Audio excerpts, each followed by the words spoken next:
కలుగునుగాక. సహోదరి కుమారి గుదేవారిపాలెం నుంచి తను వచ్చిందండి.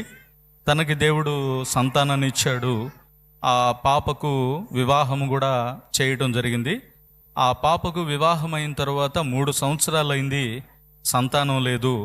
ఆ సంతాన లేమితో ఉండటం వలన తన అత్తగారింటి దగ్గర కానీ తన తోటి వారి విషయంలో కానీ కొంత దుఃఖము వేదన కలిగి ఉన్నటువంటి సందర్భాలు.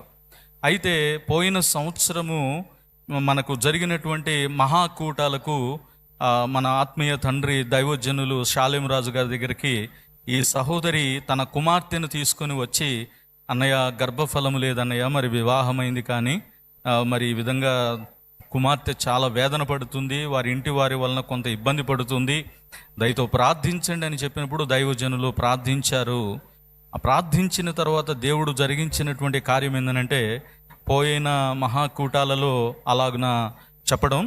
ఆ తరువాత వాళ్ళు ఏం చేశారంటే, డాక్టర్ల దగ్గరకు వైద్య చికిత్స నిమిత్తం మరలా ఒకసారి వెళ్ళినప్పుడు డాక్టర్లు చెప్పినటువంటి మాట ఏంటంటే, ఈ అమ్మాయికి ప్రెగ్నెన్సీ కన్ఫర్మ్ అయింది కానీ ఈ కడుపులో నీటి బుడగలు అనేది ఉన్నది, దాని కారణం చేత ఆపరేషన్ చేయాల్సిన పరిస్థితి ఉంటుంది.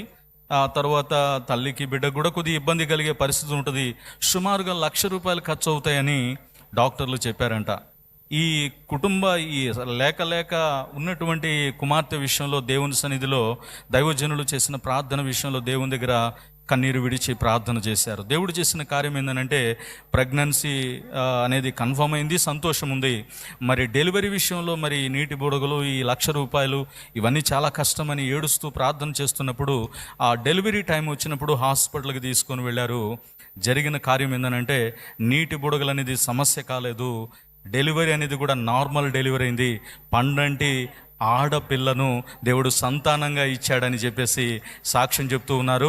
ఎటువంటి తల్లికి బిడ్డకు ప్రాణాపాయం లేకుండా దేవుడు కార్యం చేశాడు. మన దేవుణ్ణి మనం విశ్వసిస్తే ఆయన శక్తికి మార్పు లేదు. నిన్న నేడు నిరంతరము మార్పు లేని దైవశక్తి ఆయన దగ్గర ఉంది. పొందుకోవాల్సిన వాళ్ళు విశ్వాసం ఒకటి ఉంచితే పొందుకుంటారు. దేవునికే మహిమ కలుగును గాక. హల్లెలూయా.